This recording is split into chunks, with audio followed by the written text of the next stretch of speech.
ছেদ করে দেবে ছলে বলে কৌশলে আইন প্রশাসনকে কাজে লাগিয়ে 2019-এ সেখানে এনআরসি প্রয়োগ করে 20 লক্ষের উপর বাঙালিকে বিদেশি রাষ্ট্রহীন চিহ্নিত করা হয়েছে। ডিটেনশন ক্যাম্প পৃথিবীর বৃহত্তম তৈরি করা হয়েছে আসামের বুকে। এবং কিছুদিন আগে লাচিত সেনা নামক একটা সংস্থা, তার সঙ্গে অসমের আরেকটা সংস্থা বাঙালি বিদ্বেষী যৌথভাবে 48 ঘন্টা সময় দিয়ে বাঙালি ছেদের নোটিশ জারি করেছে। তার কিছুদিন পরেই গেছে আমাদের ত্রিপুরা রাজ্যের তীব্রমতার প্রধান প্রদ্যুৎ কিশোরজি গিয়ে সবাই সঙ্গে মিটিং করেছেন, একসঙ্গে যৌথ অভিযান করবে তারা উত্তর পূর্বাঞ্চলকে বাঙালিকে খাদানোর জন্য।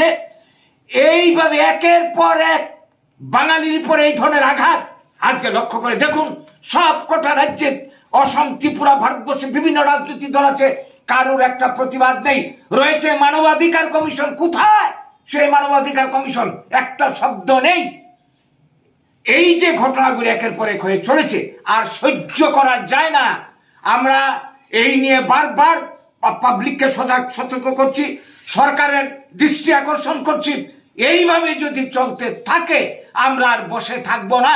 এই ত্রিপুরা রাজ্যের মানুষ আমরা এখন এমন একটা দম বন্ধ করা অবস্থায় আছি।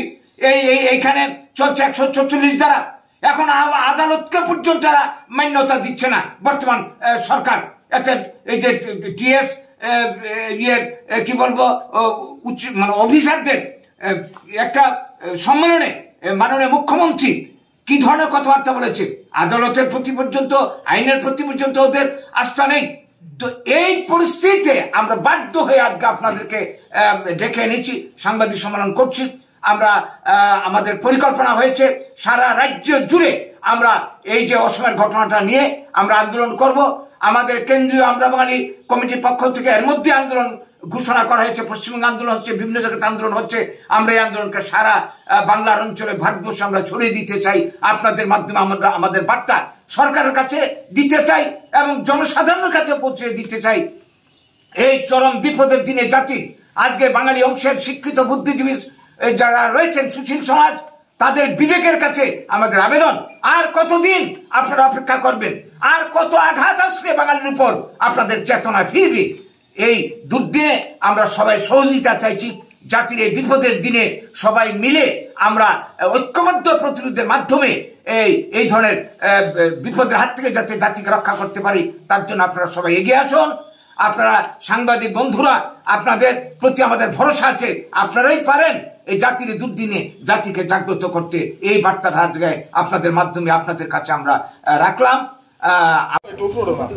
আমরা আজকে যে সাংবাদিক সম্মেলন আয়োজন করেছি, আপনারা জানেন তার মূল কারণ এই গত বৃহস্পতিবার দিন 23শে সেপ্টেম্বর অসমের দরং জেলা একটা বীভৎসতম ঘটনা ঘটে গেছে। সেইখানে 600-700 ফ্যামিলি বাঙালি, তাদেরকে উচ্ছেদ করার জন্যে অসম সরকার মানে আগের থেকে কোনো নোটিশ না দিয়ে এবং তাদেরকে কোনো ওয়াকিবহাল না করে উচ্ছেদ অভিযান করলো। তাদের সেখান থেকে তুলে দেবে, এখানে আসাম ছাড়া করবে। কি কারণে ওদের মানে এখান থেকে তুলে দেবে তার কোনো কারণ দর্শাচ্ছে না।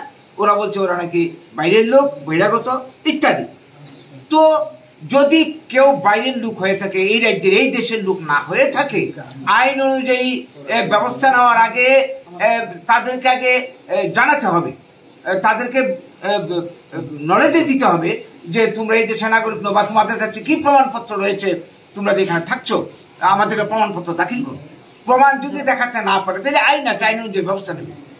তা না করে তারা কি করলো, পুলিশ প্রশাসনকে নিয়ে ডজার নিয়ে সেখানে গিয়ে ঘর বাড়িতে মানে ছড়া হলো, বাড়িঘর ভাঙচুর করলো, লোকজনকে কিছু কিছু লোক বাধা দিতে এসে হঠাৎ করে যাবে কোথায়, তারা কুড়ে ঘরে থাকছিল সাধারণ গরিব শ্রেণীর মানুষ, তাদেরকে মারধর করলো, প্রচন্ডভাবে মারধর করলো।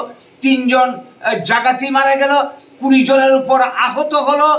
বাধা দিতে যারা এসেছিল 1-2 জন, এত মারধর করেছে মানে অবর্ণনীয়। তারপর যেই অমানবিক ঘটনাটা ঘটেছে, মানবতা বিরোধী, সেটা হচ্ছে একজন চিত্র সাংবাদিক কি করলো, অসমিয়া, এই যে মৃত দেখো, এই মৃত দেহের উপর উঠে তাণ্ডব নৃত্য করলো। আরে সাংবাদিক আপনারা যারা আছেন, আপনারা হচ্ছেন মানুষের বন্ধু, মানুষের সমস্যা নিয়ে মানুষের কথা মানুষের কাছে আপনারা তুলে ধরেন। আপনারা মাধ্যমে মানুষের সুখ দুঃখের কথা দেশের মানুষ, রাজ্যের মানুষ জানতে পারে, সরকার উপযুক্ত পদক্ষেপ গ্রহণ করতে পারে। তা না করে কতটা জাতি বিদ্বেষী হলে, বাঙালি বিদ্বেষী হলে এই ধরনের কাজ সাংবাদিক হয়ে করতে পারে, এটা আমরা কল্পনা করতে পারি না।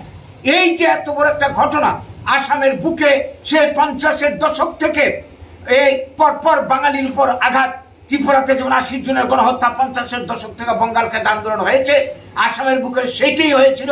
83-তে নেল্লির গণহত্যা হয়েছিল, এবং তারপর থেকে আসামের বাঙালিকে উচ্ছেদ করে দেওয়ার জন্য আসাম এবং ত্রিপুরা উত্তর পূর্বাঞ্চল সহ সর্বত্র একটা চেইন তৈরি হয়েছে এখন